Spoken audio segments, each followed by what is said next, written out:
Science classes Jakhar आज फिर से एक बार आप तमाम यूट्यूब के जितने भी छात्र हैं उनका हार्दिक अभिनंदन है आपके अपने यूट्यूब चैनल साइंस क्लासेज में।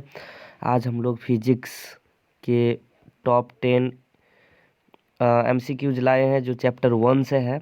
तो अगर आप अभी स्टार्ट कर रहे हैं या फिर इस बार 2023 में एग्ज़ाम देंगे तो उसके लिए काफ़ी महत्वपूर्ण है, तो इस वीडियो को पूरा ज़रूर देखें। चलिए शुरू करते हैं आज के पहले प्रश्न के साथ। आज का पहला प्रश्न कह रहा है प्रकाश के परावर्तन के कितने नियम हैं? 4 नियम है, 3 नियम है, 2 नियम है या 1 नियम है? तो प्रकाश के परावर्तन के कितने नियम है दोस्तों? प्रकाश के परावर्तन के मुख्यतः प्रकाश के परावर्तन के कितने नियम है दोस्तों? तो प्रकाश के परावर्तन के नियम हो जाएंगे 2। कौन हो जाएंगे? 2। एक तो होता है आपतन कोण I बराबर होता है परावर्तन कोण R के, और दूसरा होता है कि आपतित किरण, परावर्तित किरण और आपतित बिंदु पर डाला गया अभिलंब तीनों एक ही तल में होते हैं। तो बढ़ते हैं अगले सवाल की ओर। अगला दूसरा नंबर सवाल कर रहा है परावर्तन के नियम से आपतन कोण किसके बराबर होता है? तो प्रकाश के परावर्तन के 2 नियम हमने इससे पहले क्वेश्चन में देख लिया है। तो आपतन कोण किसके बराबर होता है? क्या वो परावर्तन कोण के बराबर होता है, क्या वो आपतन कोण के ही बराबर होता है, या अपवर्तन कोण के, या क्रांतिक कोण के बराबर होता है? इसका राइट आंसर क्या हो जाएगा दोस्तों? हमने पहले क्वेश्चन में देखा था प्रकाश के परावर्तन के 2 नियम, जिसमें पहला नियम था कि आपतन कोण परावर्तन कोण के बराबर होता है। तो इसका राइट आंसर क्या हो जाएगा? ए नंबर ऑप्शन। बढ़ते अगले सवाल की ओर। अगला 3 नंबर सवाल कर रहा है प्रकाश हमेशा गमन करती है वक्र रेखा में, टेढ़ी रेखा में, सीधी रेखा में, या इनमें से कोई नहीं?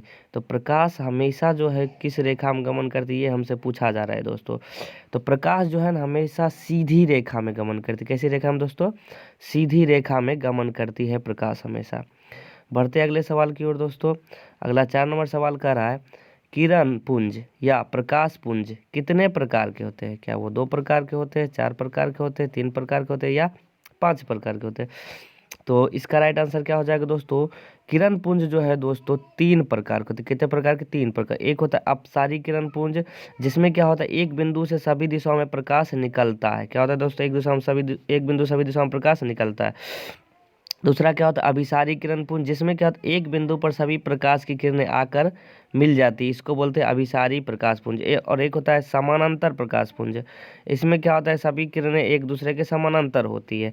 तो बढ़ते हैं अगले सवाल की ओर।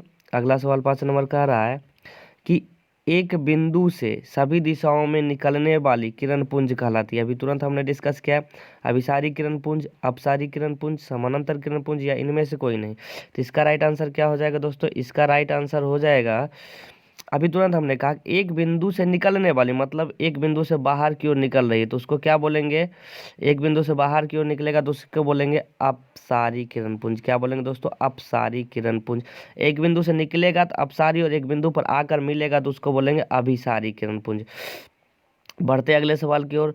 अगला सवाल कर रहा है यदि आपतन कोण का मान 60 डिग्री है तो परावर्तन कोण का मान कितना होगा?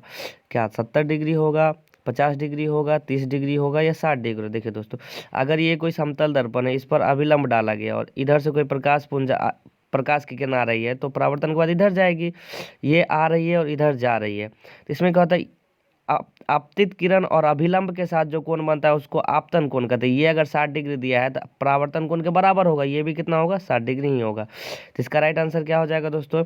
इसका राइट आंसर हो जाएगा दोस्तों, इसका राइट आंसर हो जाएगा 60 डिग्री ही होगा। जितना आपतन कोण होगा उतना ही परावर्तन कोण भी होगा।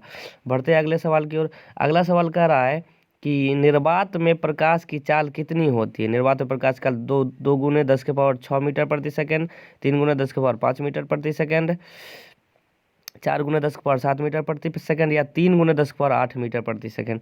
तो आप सभी को पता ही होगा दोस्तों कि निर्वात में प्रकाश की चाल कितना होता है? 3 गुने 10 के पावर 8 मीटर प्रति सेकंड। प्रकाश की चाल अलग अलग माध्यमों में अलग अलग होती है दोस्तों। बढ़ते अगले सवाल की ओर। अगला 8 नंबर सवाल कह रहा है प्रकाश किसका एक रूप है? क्या गति का एक रूप है, ऊर्जा का एक रूप है, द्रव्यमान का एक रूप है, विद्युत धारा के एक रूप है? तो चलते हैं, इस सवाल का आंसर क्या हो जाएगा दोस्तों? इस सवाल का राइट आंसर हो जाएगा दोस्तों प्रकाश जो है ऊर्जा का एक रूप है। किसका रूप है? प्रकाश ऊर्जा का एक रूप है। बढ़ते अगले सवाल की ओर। अगला 9 नंबर सवाल कर रहा है दोस्तों विद्युत धारा का एसआई मात्रक क्या होता है? तो विद्युत धारा का एसआई मात्रक कैंडेला होता है, एम्पियर होता है, किलोग्राम होता है या सेकेंड होता है? तो इसका राइट आंसर देखिए, देखो मूल मात्रकों की संख्या कितनी है? 7। मूल मात्रक में से एक मूल मात्रक विद्युत धारा भी है। तो इसी विद्युत धारा का एसआई मात्रक पूछा जाए तो विद्युत धारा का एसआई मात्रक क्या होता है? एम्पियर होता है। क्या होता है दोस्तों? एम्पियर होता है। बढ़ते अगले सवाल 10 नंबर की ओर। 10 नंबर सवाल करा है, प्रकाश के गमन पथ में जब कोई अपारदर्शी वस्तु रख दी जाए तो उसके कारण जो काला, सॉरी यहाँ पर काला होगा दोस्तों, यहाँ पर कला लिखा गया, तो यहाँ पर काला क्षेत्र बनता है, उसे क्या कहते हैं? क्या उसे आत्मा कहते हैं, छाया कहते हैं, माया कहते हैं या काया कहते हैं?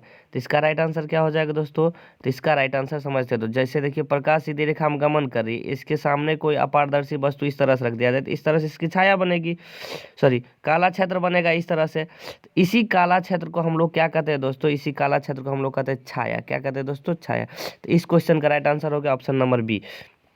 तो ये हमारा लास्ट क्वेश्चन था दोस्तों। अगर ये वीडियो आपको अच्छी लगी हो तो यूट्यूब पर सही साइंस क्लासेज सर्च करें और हमारे चैनल को सब्सक्राइब जरूर करें। Thank you everyone for watching this video.